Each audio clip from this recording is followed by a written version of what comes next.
Hej med dig, det her det er Markus fra Bakhuset, og i dag der skal vi snakke om egoet.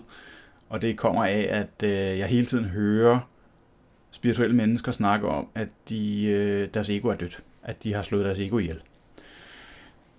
Og det er jeg ked af. Frygtelig ked af det, fordi egoet er også dig. Så det vil sige, at du har begået selvmord. Og det er jeg jo frygtelig ked af på din vejen, for jeg synes jo hellere, at du skulle tage din spirituelle rejse og udvikle dig sammen med dit ego. Det er en gammel misforståelse af denne her fra den spirituelle lærer tilbage fra 70'erne og endda før den tid. Endda også i nogle af de gamle tekster fra de gamle kinesere og munke og sådan noget, der også taler om, at man skal slå sit ego ihjel. Det skal vi ikke. Altså først og fremmest så handler det at være et spirituelt menneske om at elske og acceptere alt, hvad du er. Så der er allerede her er egoet jo i fuld gang med at lave ting og sager, ikke? Hvor det begynder at bedømme, at det at være et højt udviklet menneske, der har en kontakt til en guide eller en åndelig eksistens af en eller anden art, engle, Jesus-bevidstheden eller hvad det nu er, vi har, det er finere end at være et menneske med et ego. Allerede der er det egoet, der laver hele balladen, fordi vi er i gang med sammenligningerne. Men hvis vi lige skal starte med egoet, så kan vi jo kigge på det her ego og sige, hvorfor er det, at der er nogen, der siger, at vi skal slå egoet ihjel? Det er på grund af alle de negative sider, som egoet har. Og negativ er lige her et citationstegn, for det er ikke spor negativt. Det er alt sammen hjælp til, at du kan udvikle dig. Men det, som vi forbinder med negative sider af egoet, det er sådan noget som afhængighed, misundelse, jalousi, had, egoisme, ligeglad med andre menneskers behov, jagt på anerkendelse, skyld og skam, egoets evige bevægen frem i fremtiden eller i fortiden. Så det der med hele tiden at være i forskellige tider, og det bruger egoet til at prøve at finde en sandhed i ting. Så det der med fortid og fremtid, det er om at sammenligne og finde en sandhed. Og der er ikke nogen sandhed at finde. Egoet har også den her, jeg er bedre end de andre. Egoet har ambitioner. Egoet ønsker kontrol. Egoet ønsker perfektionisme, ting skal være perfekt. Og egoet er samtidig bøddel og offer. Måske ikke lige på samme tid, men hvis man har en offerfølelse, så vil man på et tidspunkt også blive bøddel for andre mennesker. Og det er jo bare ikke en fuldstændig udtømmende liste, men mange af de her kvaliteter, som et spirituelt menneske ikke kan lide. Det vi gerne vil, det vil gerne have de positive kvaliteter fra egoet, og det er det, vi egentlig tror er egodøden. Når egoet er dødt, så tror vi, at så er der kun det her med at elske sig selv, selvkærlighed, ligeværd, at være til stede i nuet, at være ydmyg, at give uden at få noget igen, og arbejde uden anerkendelse. Det er jo de kvaliteter, vi forbinder med, at egoet er dødt, men det er jo stadigvæk ego. Det er bare et højt udviklet ego. Og vi kan ikke slå egoet ihjel, men vi kan lave et højt udviklet ego. Og for at forstå det her, så vil jeg bede dig om at tænke på dit ego som et lille barn. Hvis nu dit barn ikke opførte sig ordentligt, så kunne du ikke drømme om at slå det ihjel, håber jeg. Det kan godt være, man har lyst til det, men man gør det jo ikke. Så hvis dit barn, egoet, ikke opfører sig pænt, så er det jo bare et barn, der ikke har fået nogen opdragelse. Og det, du skal lære igennem dit liv, det er med din bevidsthed at begynde at opdrage dit ego til, hvordan det er, vi gerne vil have egoet opfører sig. Men først og fremmest så bliver vi nødt til at rumme det, som er årsagen til, at egoet opfører sig underligt. Og hvis vi igen skal blive i børneverdenen, hvad er det så, der er årsagen til, at en teenager begynder at ryge hash, for eksempel? Mor og far har sagt, det må jeg ikke, men jeg ryger hash alligevel. Det kan der være mange grunde til, men hvis vi nu legede, at det her barn, det var egoet, og vi skal spørge egoet, hvorfor har du det der hash-behov? Hvad er dit behov i virkeligheden? Hvad er dit ægte behov? Jamen det ægte behov, det er, at jeg vil gerne føle mig forstået. Jeg vil gerne være accepteret i en gruppe. Og jeg vil gerne føle, at jeg har et formål med at være her. Men allermest, så vil jeg gerne føle, at jeg er elsket. Og at jeg ikke er ligegyldig. Det vil være egoets svar. Og så kan der være flere selvfølgelig, men i udgangspunktet kunne det her være egoets svar på, hvorfor man har en hashafhængighed, eller en hvilken som helst anden form for afhængighed. Det kan også være mad, alkohol, whatever, alle de afhængigheder, jeg altid taler om. Men hash er bare lidt mere, det kan I bedre forholde jer til, fordi Det er ligesom om, at vi ikke forstår, at et madmisbrug eller et alkoholmisbrug er det samme som et hashmisbrug. På en eller anden måde, så vil vi automatisk begynde at sige, at hashmisbrug det er meget mere alvorligt end de andre. Men der er ingen forskel i, hvad det er. Det er stadig en afhængighed, og det er stadig mange gange de samme følelser, som hænger på den. En hashafhængighed kan også være, at jeg ikke blev set som barn. Jeg er ikke blevet set og forstået. Og derfor gør jeg noget, jeg ved gør min mor og far rasende. Fordi så ser de mig i det mindste, når de skælder ud på mig. Så det kunne også være en hashafhængighed, der satte gang i det.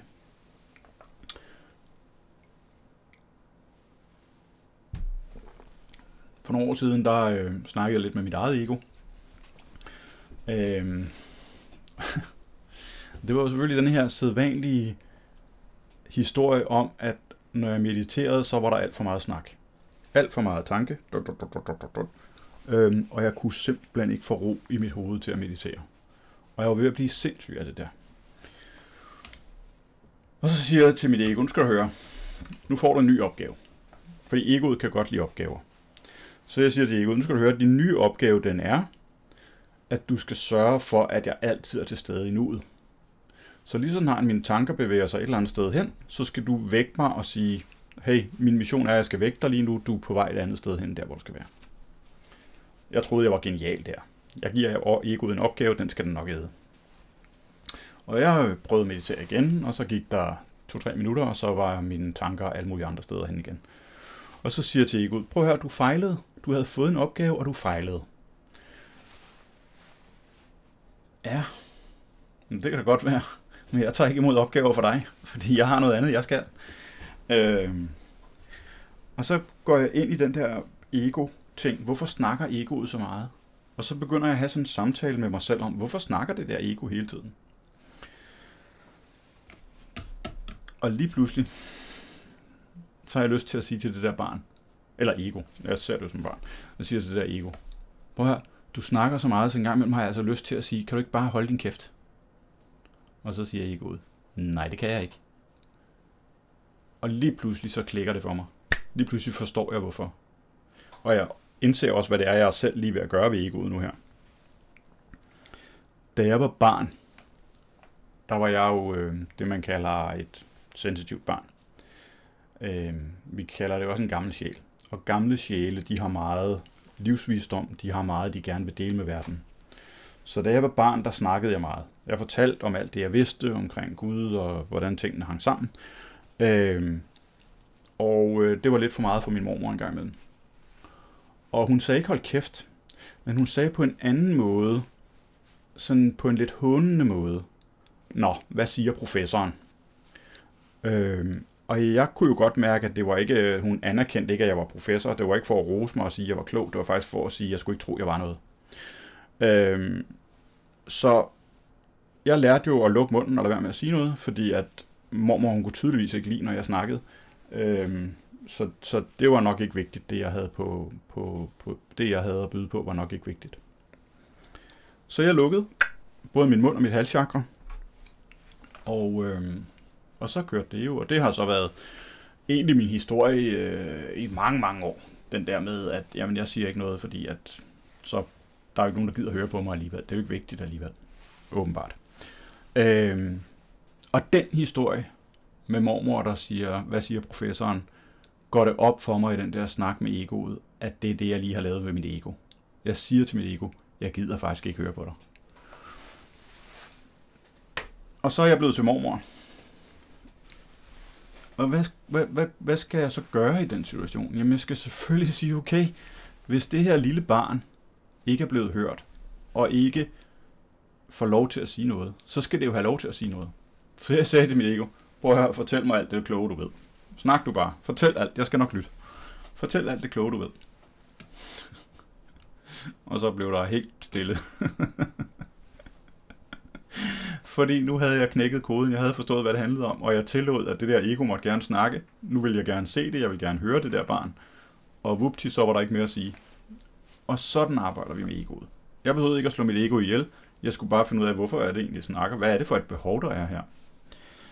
Og sådan kan vi arbejde med alt jo i virkeligheden. Vi kan gå ind i... Prøv at kigge på børn.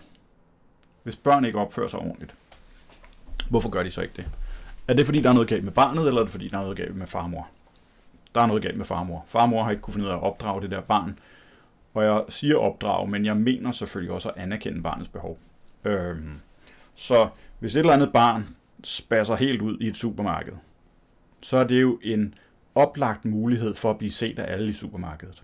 Så det her barn har altså et behov for at blive set. Og det har egoet også. Egoet har også behov for at blive set og hørt. Sammenligning med andre mennesker, bedre end eller dårligere end, er jo egoets måde at arbejde med selvværd. Jalousi. Hvad er det i virkeligheden et udtryk for? Det er et udtryk på mangel på kærlighed. Eller rettere troen på, at der er kun en vis mængde kærlighed tilbage. Så jeg skal have den. Vi kan ikke dele den med andre. Så jalousi er i virkeligheden troen på, at der ikke er kærlighed nok til hele verden. Og den tro kommer, fordi man ikke elsker sig selv. Så den eneste måde at løse en jalousifølelse på, det er at tage sit ego og elske det ego og sige, på dig, Bassemand, jeg elsker dig. Jeg er her for dig altid. Jeg elsker dig virkelig højt. Og jeg skal nok passe på dig og tage mig af dig. Du bliver aldrig forladt af mig. Men så skal du jo også overholde det. Så skal du jo ikke begynde at forsvinde ind på Facebook, eller mere være til stede over for andre mennesker, end du er til stede over for dig selv. Fordi så spasser egoet ud igen. Så for at løse en jalousi, så bliver du nødt til at være 100% til stede i dig selv, og hele tiden mærke det her, den her følelse, som kommer op, og hver gang den kommer op, tillad den at være der, men elsk den. Og sådan arbejder vi os igennem alle følelserne. Angst, det er jo også egoet. Så hvad er angst? Altså det er jo egoets fornemste opgave, det er at sørge for, at du overlever. Så når der indtræffer en angst, en panikangst, så er egoet føler sig truet. Egoet tror, det dør. Og det kan jo kun være fordi, at du faktisk ikke er til stede i nuet, men at fordi du er så meget ude i fremtid, at fremtidstankerne de er så skræmmende, at egoet tror, at det er lige med døden. Det er den eneste måde, der kan opstå en angst. Man kan ikke have angst, hvis man er til stede i nuet. Så der kan du jo også sige, at når du har arbejdet med dit ego, og du øver dig i at være til stede, og du øver dig i at trække vejret, være til stede, anerkender, at den følelse, der opstår lige nu her af angst, det er egoet, der er bange. Og at du så tager dig af det ego og trøster det og siger, prøv at høre, Bassemand, jeg har fat i dig, jeg passer på dig, jeg har dig. Universet har mig, min sjæl har mig, jeg er passet på. Og hvis det hjælper at tænke, at man har skytsengel, der passer på en, så træk endelig dem ind også. Altså alt, hvad du kan gøre for at få det her ego til at forstå, at det ikke er ved at dø, så forsvinder angsten. Og det er jo også derfor, vores øvelser omkring angst, det er det her med at lave en jordforbindelse, trække vejret, komme til stede, berolige dit nervesystem ved at lægge mærke til, at der er faktisk ro, der er styr på sagerne, du trækker vejret, dit hjerte slår, alt er okay. Alt andet er egoet, der går amok og går i angst. Og når egoet gør det, så kommer den kropslige reaktion også. Fordi at man kan ikke kende forskel på, når man går ind i den der tilstand, om det er noget, der sker i virkeligheden, eller om det er noget, jeg forestiller mig.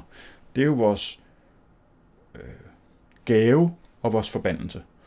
At kroppen kender ikke forskel på, om det er noget, vi visualiserer, eller om det er noget, der sker i virkeligheden.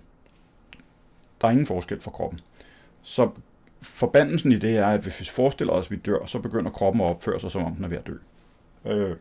Og hvis gaven er jo til gengæld, hvis vi forestiller os, at vi er sunde, stærke og raske, og vi forestiller os, at vi har en sød kæreste og sådan noget, jamen så er kroppen allerede ved at indstille sig på det, og så begynder det at ske. Så gaven er, at vi også kan bruge det positivt til at få noget positivt til at ske. Og alene det er jo også en måde at arbejde med sit ego på. Og begynde at fortælle, i stedet for hele tiden at fortælle sig selv, at mit ego er ude af kontrol, og det skal dø, så i stedet for at sige, at mit ego er et væsen, der elsker alt, der er selvkærligt, der oplever ligeværd, der oplever ydmyghed, og et ego, der har lyst til at give uden at få noget igen, og et ego, der arbejder uden anerkendelse. Hvis du begynder at sige, at det er sådan, så begynder tingene at indrette sig efter det, fordi som sagt, om du tror det ene eller det andet, så bliver det jo sådan set virkelighed. Så du kan lige så godt tro det rigtige, i stedet for at gå og skamme dig over dit ego. Lige så snart du har lyst til at slå dit ego ihjel, så går du jo egentlig og føler skyld og skam over, at du har et ego. Og så bliver den følelse værre. Så løsningen er ikke at slå noget ihjel eller udelade noget, det er at anerkende, at det er der. Og så finde ud af, hvorfor det er der. Hvorfor er der misundelse? Hvorfor er der jalousi? Hvorfor er der angst? Hvorfor er der skyld? Hvorfor er der skam? Hvorfor er der afhængighed? Tag hver enkelt følelse. Prøv at sige den højt, for eksempel, hvad skulle vi tage? Skyld er egentlig god, ikke? Prøv at sige ordet skyld højt. Og så læg mærke til, hvad der sker egentlig. Hvad føler du, når du siger skyld? Vær nysgerrig på det. Hvad er det for en følelse? Hvad er det for en følelse, der kommer op, når jeg siger ordet skyld, og jeg mærker følelsen af skyld? Hvad kommer der så? Og så observer det og sige, nå okay, hvad kommer der op i mig lige nu her? Nå, der var en tanke om det, der skete den der gang. Okay, så det skete dengang. Jamen, kan vi gøre noget ved det? Nej. Okay, så accepter, at det skete, og det var en del af dig, men det behøver ikke at være dig lige nu, fordi det er jo sket. Så den del af dig er sådan set ikke til stede længere, den er kun til stede, fordi følelsen eksisterer. Så hvis du er villig til at slippe følelsen og anerkende, at det er noget, der er sket, og at det ikke behøver at være noget med dig at gøre nu, jamen så er du i gang med at acceptere den. Og når du accepterer den, så begynder den at slippe. Ligesom da jeg accepterede, at mit ego måtte gerne snakke, det var en dreng, der gerne ville høres, okay, så snak der bare løs. Lige så snart jeg accepterer den, bum, så begynder tingene at slippe. Ikke? Og til sidst, så giver vi det en masse kærlighed. Giver vi kærlighed til den der situation. Siger, prøv at høre, du var jo der, hvor du var. Du kunne ikke gøre andet. Du gjorde det, du kunne gøre. Havde du kunne gøre det anderledes, så havde du gjort det anderledes. Og derfor elsker jeg dig, fordi at det, der også skete dengang, det har hjulpet mig til, at jeg sidder nu her og har den her oplevelse af at mærke den her følelse og kan arbejde med den. Så alt, hvad jeg har oplevet i mit liv, det giver mig mulighed for at arbejde med følelserne. Og det er en gave, og det er det, vi er her for. Men det kræver også, at vi observerer det, i stedet for at prøve at nægte det og sige, jeg slår dig ihjel. Og det kommer som sådan nogle aha-oplevelser, ligesom den der, nå for søren. Ups, nu sagde jeg til mit ego, at skulle holde kæft, nu blev jeg til min mormor. Der var noget, jeg skulle arbejde med der, var. Der var nok en grund til, at mormor hun skulle vise mig det, da jeg var dreng. Det var nok, at jeg skulle bruge den oplevelse nu, og finde ud af, at jeg skal huske at lytte til mig selv. Og give mig selv plads til også at tale, og give mig selv plads til, at jeg vil også gerne høres, og jeg vil også gerne ses. Fordi det var lidt skamfuldt for mig før. Det kan jeg ikke tillade mig. Men nu er det okay. Nu må det godt være der. Og når det må være der, så bliver der ro, og så kan jeg meditere i fred og ro. Så i stedet for at kæmpe og lægge arm med det, så hellere acceptere det, så bliver der ro. Og hvis ikke der bliver ro, så har vi ikke ramt alle aspekterne, så må vi tage den en tur til. Så må vi gå ind og kigge på det en gang til at sige, hvad kan det så være, hvis ikke det var det der, hvad kan det så være? Og blive klogere på, hvorfor snakker den her følelse? Hvorfor reagerer egoet på den her måde? Og hele tiden det der billede af, at det er et lille barn, som ikke bliver set, eller hørt, eller anerkendt, eller elsket, eller behandlet ordentligt, ikke føler, at det er en del af flokken, altså føler sig ensomt måske. Ikke? Så alle de der følelser, man ville kunne se i et lille barn, og sige, hvorfor reagerer barnet sådan? Jamen det gør det, fordi det ikke bliver set, hørt, eller og så videre. Gå ind og kig, hvorfor gør egoet det gør? For det gør det af en bestemt måde. Det gør det for at lære dig noget, så lad være med at slå læreren ihjel. Tag lærerens lærdom, transformer den lærdom, og så bliver du fri. Et aspekt ad gangen, en følelse ad gangen, og når du har gjort det, så holder det op. Der er en ting, jeg ikke havde skrevet på min liste her over de negative egenskaber ved egoet. Det er blandt andet også den der med at dømme andre. Dømme dem til, at de gør noget, der er forkert. Og det ser vi jo rigtig meget lige nu her. Ikke? Enten så tager man en vaccine, og så bliver man dømt for det, hvis man er i den anden lejr. Eller også så har man taget en vaccine og dømmer dem, der ikke vil have vaccinen. Så vi dømmer hinanden hele tiden. Kæmpe ego. Ego-trip ud over alle grænser. Og den skal vi jo også have transformeret, og den skal vi transformere kollektivt. Men selvfølgelig også hver for sig sige, hvorfor er det egentlig, jeg har behov for, at de andre skal gøre det samme, som jeg gør? Hvorfor har jeg egentlig behov for, at de andre skal mene det samme, som jeg mener?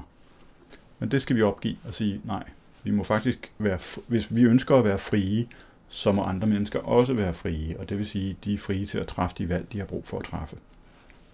Og så er vi alle sammen frie. Så lad andre mennesker træffe deres valg, og træffe de valg, du kan stå indenfor. Så forsvinder den der dømmende følelse inde i jer selv. Hvis du har det rigtig hårdt med at dømme andre mennesker, så en ting, der kan hjælpe dig der, det er at gå ned i Helsekosten og købe nogle baksblomsterdråber, der hedder bøg, ligesom bøgetræet. De er fantastiske, hvis man har meget det der med at dømme andre mennesker. Fordi når man dømmer andre mennesker, så dømmer man også sig selv. Så det de andre gør, bam, bam, bam, bam, bam, bam, det er i virkeligheden mig selv, jeg taler om. Så for ikke at dømme dig selv, så giv slip på at dømme andre mennesker. Men det kan være svært, fordi det er noget, der sker ind i dig. Og der kan Bachs Blomsterdråber, altså den, der hedder Bøg, de kan helt klart hjælpe med det. Det er i hvert fald en god måde at arbejde med det på. Og igennem det arbejde med Bachs Blomsterdråber, kan man også blive opmærksom på, hvad er det for nogle følelser, hvad er det, der sker inde i mit ego lige nu. Så altså, lad være med at slå egoet ihjel. Lyt på det. Forstå, hvad det er, det prøver at fortælle dig. Og når du giver det plads, og du anerkender det, og det arbejder med følelsen, så forsvinder det helt af sig selv. Så opløses det selv, og så behøver du ikke at slå nogen ihjel. Det giver også bare dårlig karma, hvis man slår ting ihjel. Så elsk det i stedet for. Det giver god karma. Du må selvfølgelig som sædvanligt gerne kommentere ned under den her video, hvad du selv gør for at arbejde med dit ego. Hvad dine egne opdagelser er omkring det, og hvis du har brugt nogle af de her teknikker, jeg lige er kommet med, og du har haft held med at bruge dem, så kan du vende tilbage og kommentere og sige, jeg har gjort det her, og det virkede for mig. Tak fordi du er her. Ha' det rigtig fantastisk til næste gang vi ses. Hej så længe.